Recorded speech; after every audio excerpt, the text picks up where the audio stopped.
Welcome to the Leader's Edge podcast. I'm Sandy Laycox, Editor-in-Chief of Leader's Edge. In this episode of our Personal Lines podcast, our Associate Editor Chris Hann talks with Olga Collins, CEO of Worldwide Broker Network. Olga discusses her international background and love of languages, travel and food, and how she became interested in risk management. I hope you enjoy it. We are here with Olga Collins, CEO of Worldwide Broker Network. She is in Atlanta. I'm going to guess that's your home office that I'm looking at on this Zoom call. So thank you, Olga, for being here. I really appreciate your time. Thanks, Chris. It's lovely to be here. I had sent you, I had asked you to send me some biographical information, and you have quite a biography. So I want to ask you about that. First of all, you told me that you speak 5 languages, which made me feel very small. So I've studied 5. I've taken on 6 during COVID. I have to say though, with languages, if you don't use it, you lose it. So yes. I find myself gravitating towards a couple at a time just because of the time constraints. What are the languages that you have studied? Well, my first language is Polish. I was born and grew up in Poland, and then as part of the school system, but also the bigger global vision that my parents had, I added English and German really quickly into my elementary school years, and German was my strongest language for a very long time until I moved to the States later on in my teens. And then Russian was a must, living in Poland at the time. Picked up French later on, and COVID became my Italian obsession. Okay. How's your Italian going? We just went 2 summers ago, and I have to say, it's worth it. It's worth it. And I can get my family through the country just traveling. I don't know if I can review insurance policies. Actually, I do know that I cannot. But as far as the travel level, it was definitely useful. Yeah. Good. Okay. I want to get into your biography a little bit. You said you moved to the U.S. when you were 16 years old as part of an exchange program. Tell me about that. Yeah, growing up in communistic Poland, or with parents that were so restricted by communism, but yet had that global vision, I knew with the language, love, and the longing for travel, it was really my dad that said, you can't learn a foreign language sitting in your own country. So they offered up for me to become an exchange student. And that's how I got to the US at the age of 16. Where did you go? Upstate New York. So yes, you may say from Warsaw, Poland, I would be very happy with California or Florida or anything that doesn't see snow all day, every day. But I was near Syracuse, New York, with more snow than Poland has ever seen in their lifetime. Were you aware of the Syracuse climate when you made this decision? My host family that chose me at the time sent me pictures from the 1993 blizzard. Oh, geez. As a welcome packet, so I knew to come prepared. Okay. All right. And you ended up at Syracuse University. I did. They took a chance on me as a foreign student. It was really difficult. In Europe, you don't have to save hundreds of thousands of dollars for college, nor can you borrow money for college because the best schools are free. So Syracuse gave me a chance as part of their foreign student life, and finished my undergrad there. Tell me about that experience as a Polish born and raised student going to I was there to study.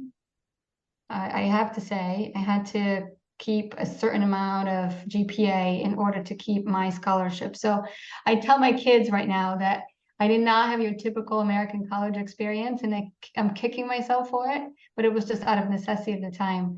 But I had a great group of foreign and American friends that we made or I made, and that I still keep in touch with. So it was very worth my experience, and it got me to where I am, because straight out of college, I got into the client side of the business. So I worked for UPS straight out of college and finished my MBA up there, and then moved to Atlanta with UPS. So all of those opportunities they're giving all the way are building a bigger picture. So tell me about the move into insurance. I mean, you mentioned in your biography that you had thought about acting, singing, even being a doctor. So this is a little bit different. Yeah. Oh my goodness. The dream jobs throughout my lifetime, probably up until I was 20, varied dramatically. But I was always drawn to people, and I think the acting part, the singing part, was maybe that creative outlet that I had. Doctor idea was because I dealt with a lot of doctors as a child and really wanted to be a good doctor and an advocate for pediatric patients. So all of my ideas and kind of dreams always stemmed from something I was dealing with that in my life. And when I finished finance of all things, I figured, listen, if I can make good money, I'll have enough money to travel, I'll have enough money to act or do whatever else that I want my hobby to be. And finance very quickly became the non-people oriented job that I realized I did not want to have. And risk management came to me via an internal opportunity where I noticed, oh, wait, this is where I could be analytical and creative and have networking opportunities where you get to know people, etc. With my foreign background, really quickly became attached to all of the global programs within UPS, all of the international casualty, property, you name it. So then it got me into the international community of insurance, and I knew I landed where I needed to be. No, it's not, musically rich or anything like that, but your clients may be. Throughout my career, I had entertainment clients as well. So you can definitely make lemonade out of those very sweet lemons that you're given in life. So yeah, from the client side, I made a lot of connections in the brokerage community. And when some really good contacts of mine and a mentor of mine moved to Beecher Carlson, he was really the one in my ear about starting an international practice there. So that was my next move. But I was with UPS for a long time. I was there for 15 years, first job out of college. I think that's like 100 years in current time currency, right?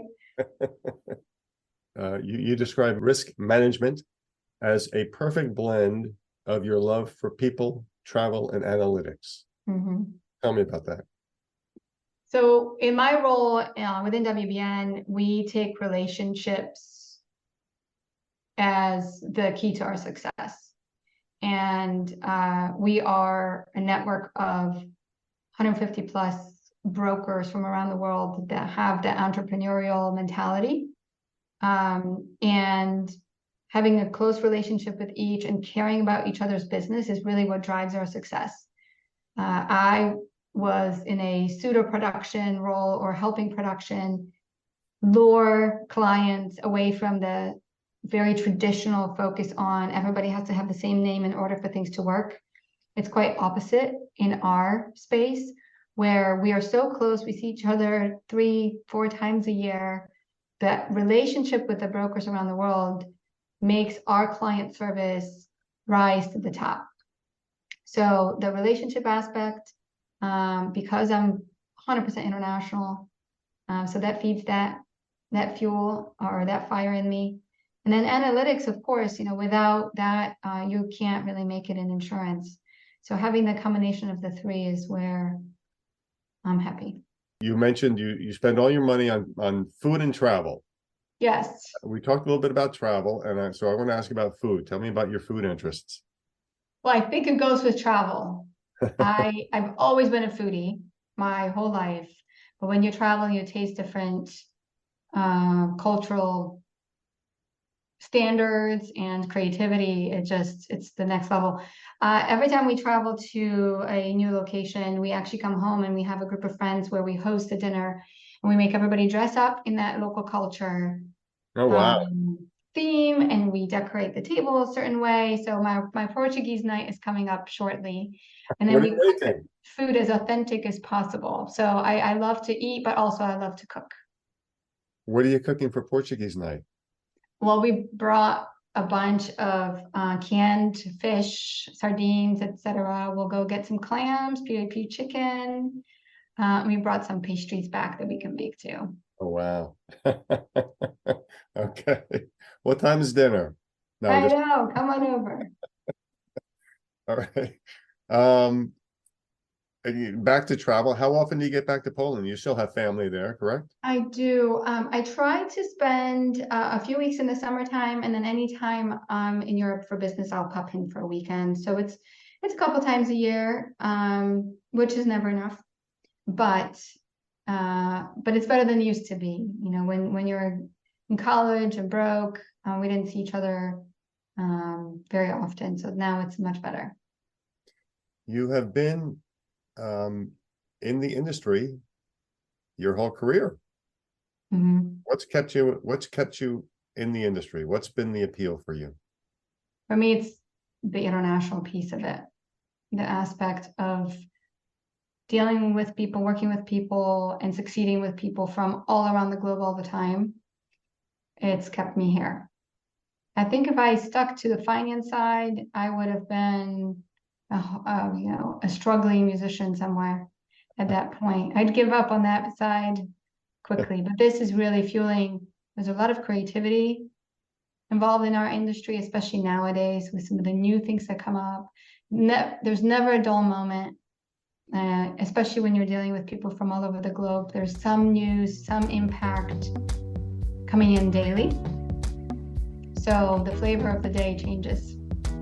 I'm sure we have just scratched the surface, but I'm going to let you get back to work. Thank you so much, Chris. That was Olga Collins, CEO of Worldwide Broker Network. For more Personal Lines podcasts, visit leadersedge.com.